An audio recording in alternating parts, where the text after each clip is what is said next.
Hello. Okay, so if you see me looking over here, it's because I have another screen that I'm looking at as I present here. So hi, everyone. Thank you, Measure of Music, for having us today. My name is Erin Singleton. I'm the founder of Softside. So our platform connects music artists and creative fans through officially licensed fan design merch partnerships. So we're challenging the way that music artists and other IP owners consider their merchandise by inviting their most talented and passionate fans into the designing experience. So a little bit about me. I'm the founder and CEO. Previously, I spent some time in the major talent agency world at Wasserman CAA. I briefly did some A&R at Mom and Pop. I booked a lot of concerts for a lot of artists. And oftentimes I would see fans in the crowds of our client shows wearing t-shirts that were not the band's merch. So it's not official. It's usually fan made. Sometimes it's completely counterfeit. But the end thing is that it's not merch that the music artists make revenue from. Their official merch exists in 3 places, right? So you have the artist website, you have the tour. Maybe if you're lucky, you have a brand deal with an Urban Outfitters. That's way less common. So really, we're looking at 2 places, and everything else that you're seeing is likely considered bootleg. Excuse me.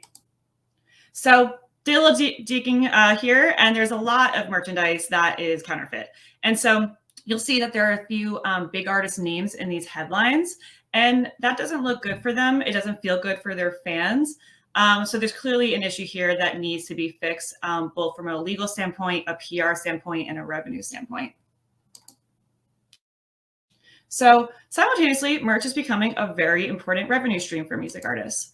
So shockingly, the average musician makes 16 times more in concert in gross merch sales than a year's worth of streaming royalties. Furthermore, only 0.4% of music artists who are on streaming platforms actually earn a sustainable living from streaming. So that makes merch a critical revenue stream to both protect and to maximize. Furthermore, the licensed music merch market is exploding. So we're expecting it to see at $13 billion this year with a 27% year-over-year growth. But simultaneously, the counterfeit merch market is growing as well. So the average music artist sees 5,000 trademark violation flaggings per day. So here's just a glance at some of the bootleg merch that exists on Etsy.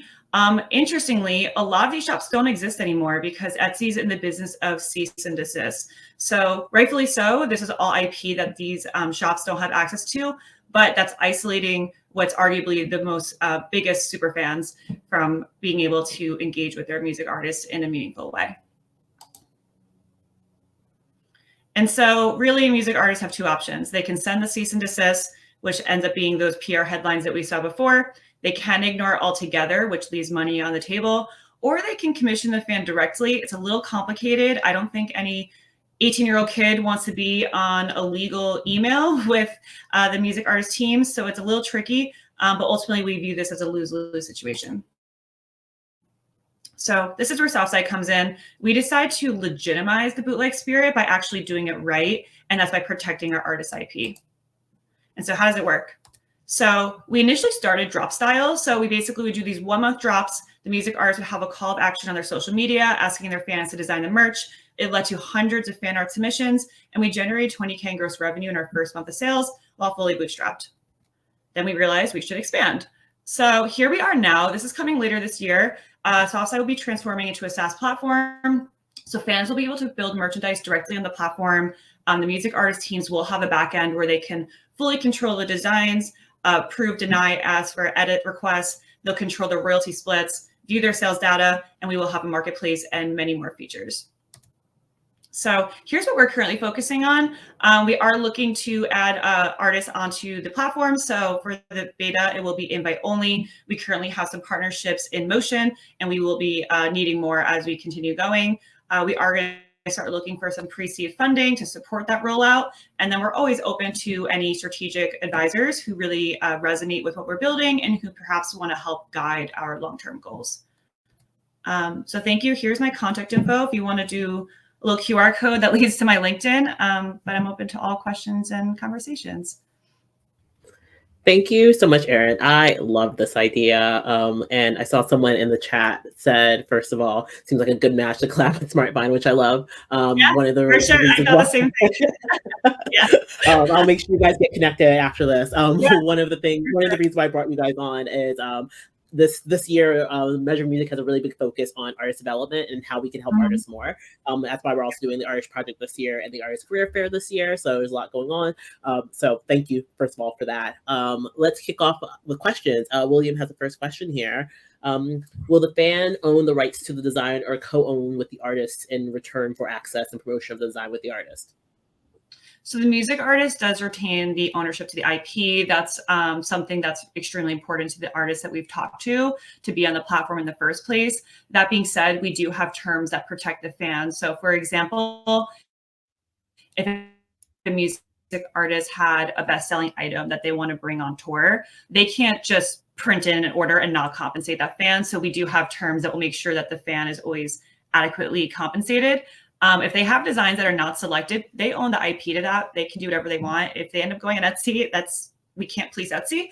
But with anything that's accepted on Softside, it does, it goes to the artist for ownership.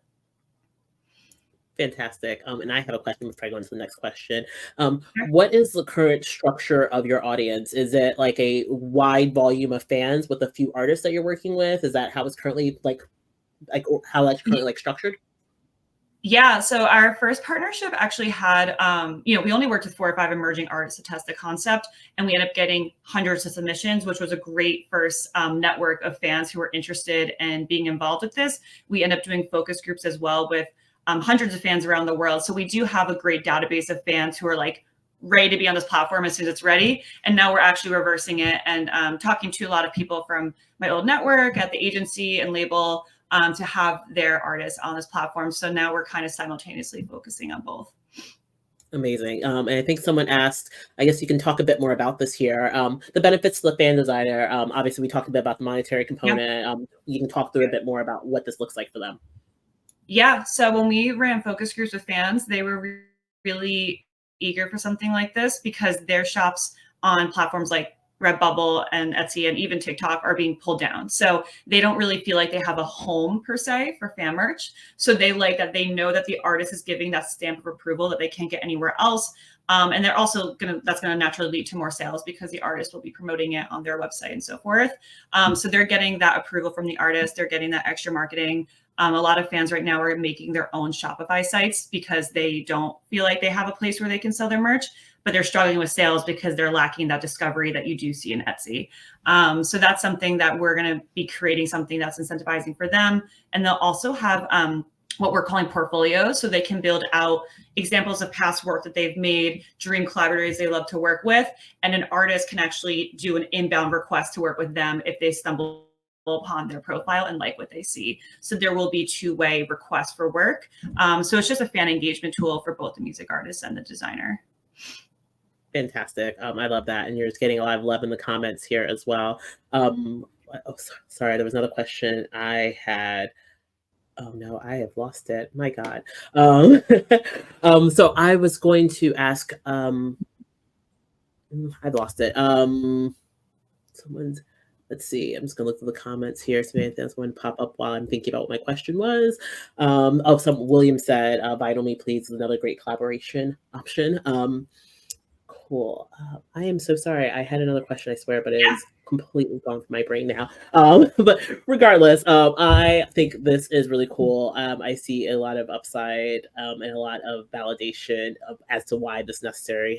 We have a question coming in. Are the fan designers, put it on the screen, sorry. Are the fan designers responsible for marketing and promotional campaigns, or is that something that comes from the artist? Yeah, so the fan can promote it if they'd like. We're actually working on having a affiliate link type of marketing incentive where their royalties can increase with certain sales that they're pushing through social media. So there will be some monetary motivation for them, but they by no means are told that they have to promote what they're posting on there. So the music artists will have during the beta a few deliverables on their end, but ultimately both the music artist and the fan can be as engaged as they want to.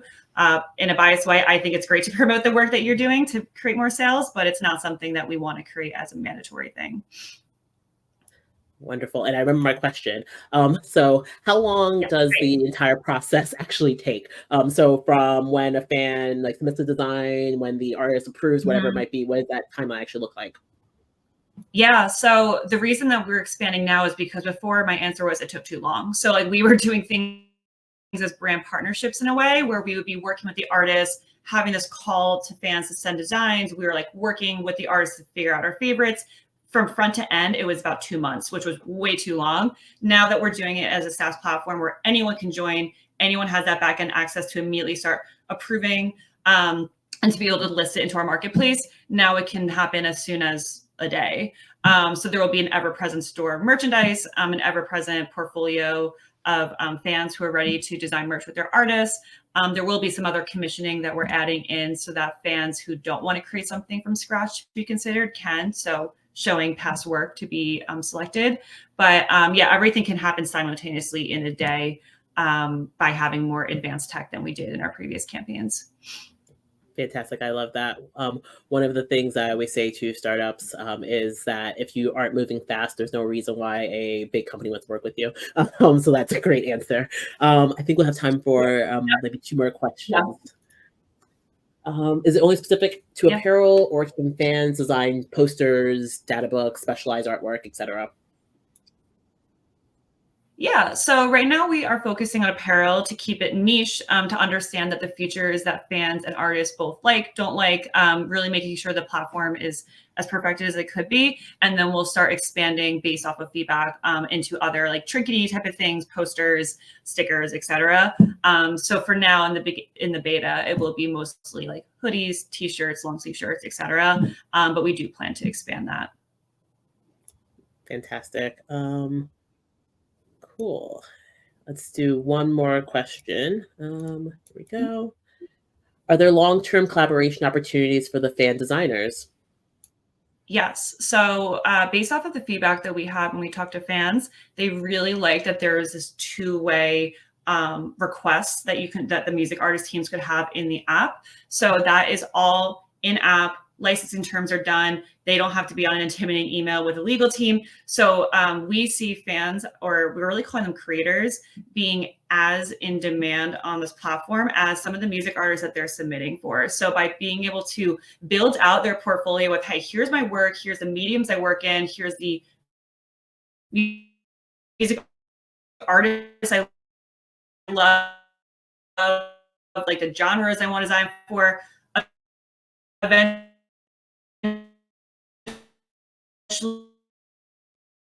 an emerging artist who's like, oh no way, this fan array designed for this artist.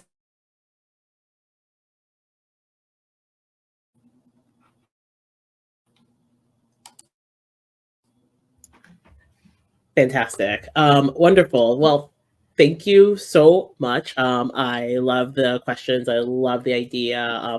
Really appreciate it. So thank you, Erin. I'll make sure you get connected with the other startups.